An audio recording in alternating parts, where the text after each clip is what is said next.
mirror and say, to illustrate, every birthday is not a birthday where I would cut a cake. Birthdays are days for introspection. 1 year has gone by. Where am I? Where was I last year?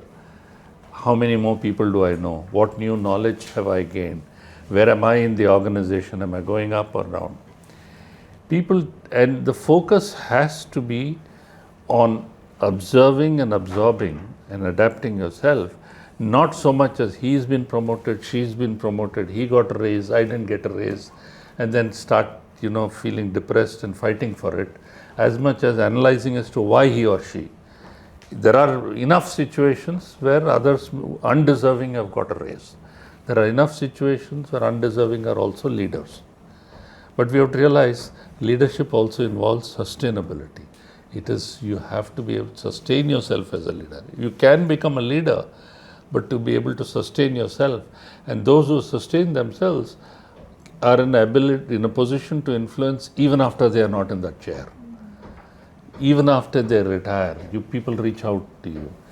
That is leadership. Those of you who watch cricket, if you see clearly, you have a Rohit Sharma. I have nothing against him, and Mahendra Singh Dhoni. Correct? Now somebody drops a catch. Rohit Sharma makes a face, and you can see he's extremely unhappy. You see Mahendra Singh Dhoni. He knows, whatever he may have to say, he'll say in private, but he realizes to err is human, and we have to go on. You can't undo the dropped catch. You have to go on. Whereas Rohit Sharma has a scowl on his face, and then clearly everything, each one of us in this room, whatever we do is contagious. Joy is contagious. Sorrow is contagious. If we smile, all will start smiling. If we have a joke, if we start brooding, all will start brooding. And quality of a leader transmits, correct, all the time. So it's what you transmit makes a lot of difference. Do you transmit cheer, or do you transmit sorrow? Do you transmit wisdom, or do you transmit ignorance? And as a leader say, I don't care. It's not my job to teach you. Do what it is. It is the first quality of a leader, and coming back to how I grew up and how others is, why I spoke of quality, is for leader to be successful, to become a leader, you have to be first good in what you do. And that is a constant movement. Otherwise, in other places, based on time, you may go up. That's why I said when you have to evolve into that position, it means you have to jettison some things which you are doing, which is of that level, which is one level lower or two levels lower. When you go on to a leadership level, it's a different skill set which is required. As you start in an organization, maybe it's 80% technical and 20% leadership to some extent. As you go up, it will be 80% leadership and 20% technical. But you should have proved yourself at every level by your competence. Because to be able to lead, you should be able to show if required. It's not that in every situation you need to micromanage, every situation you need to peer over the shoulders. If you're asked, you should be able to demonstrate. That's why great leaders, even cricket as an example, are good players first. Then they consider it's not purely leadership skills which matter.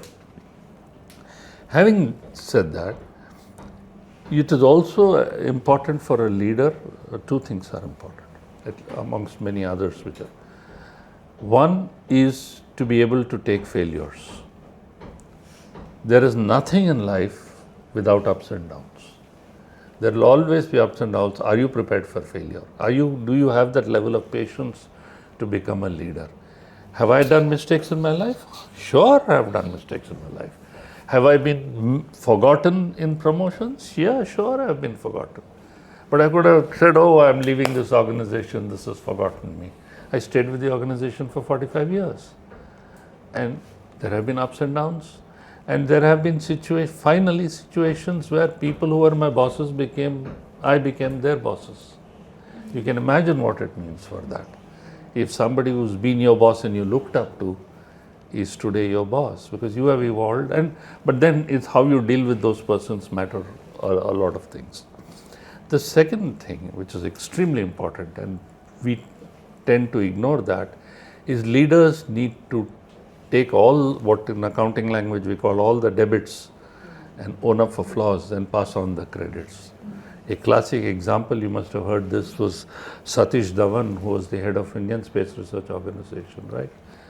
When the first launch of the vehicle called ASLV, I think it was, they derogatorily called it always sea landing vehicles because it went up and fell into the sea.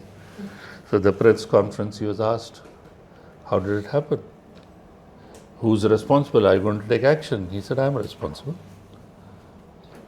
1 year later, when it was successful, they asked him, oh, so you're responsible?